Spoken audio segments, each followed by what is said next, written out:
Good evening and welcome to Tucker Carlson tonight. All indications out of Washington right now suggest a military strike against Syria could be imminent. President Trump tweeted as much this morning, warning Syria's ally Russia to get ready because missiles, quote, will be coming, nice and new and smart. Speaking of smart, 5 years ago, in response to the last administration's plans to bomb Syria, Trump tweeted this, quote, be prepared. There is a small chance that our horrendous leadership could unknowingly lead us into World War III. Well, that was a wise response, the kind that could get you elected president of the United States. And yet, here we are, once again on the brink of something whose outlines and consequences are unknowable and terrifying. On Monday night, we spent more than 15 minutes talking about that. We asked what seemed like the most basic questions about a war in Syria, questions the geniuses on the other channels ought to be asking but are not. We're told we must attack Syria in order to punish President Assad for launching a chemical attack against his own people last weekend. It's our moral duty, endless CNN panels have reminded us, to uphold international standards of behavior and punish war criminals like Assad. Okay. But are we sure Assad was responsible for the gas attacks? Many people claim he was. They started claiming that within hours of the attacks themselves, before many of the most basic facts were even known, and they're still claiming it. But where's the proof? They have provided no proof. They've just made loud noises and denounced the question askers. That's not enough. As American citizens, we have a right to know why we're doing this.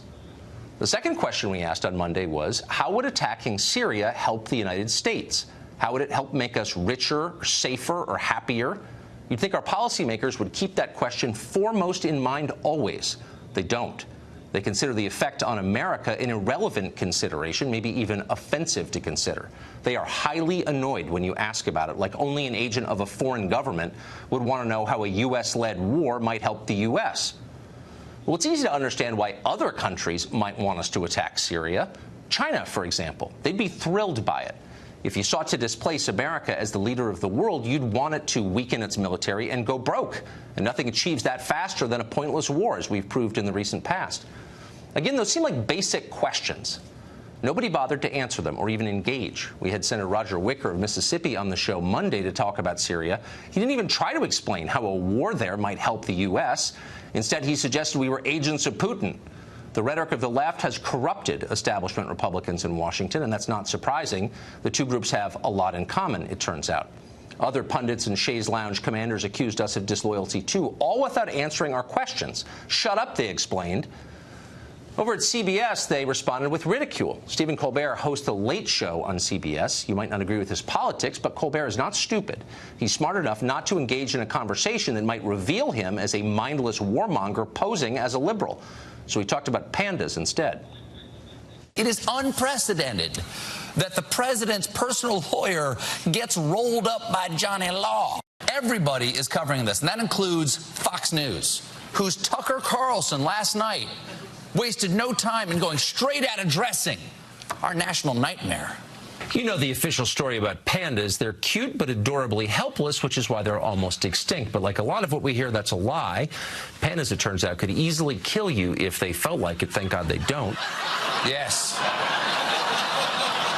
Thank God they don't. And thank God that Tucker is covering what historians will call the pandemonium. Now, obviously, he didn't have time to cover the Michael Cohen raid because he had to talk about this very in-depth report.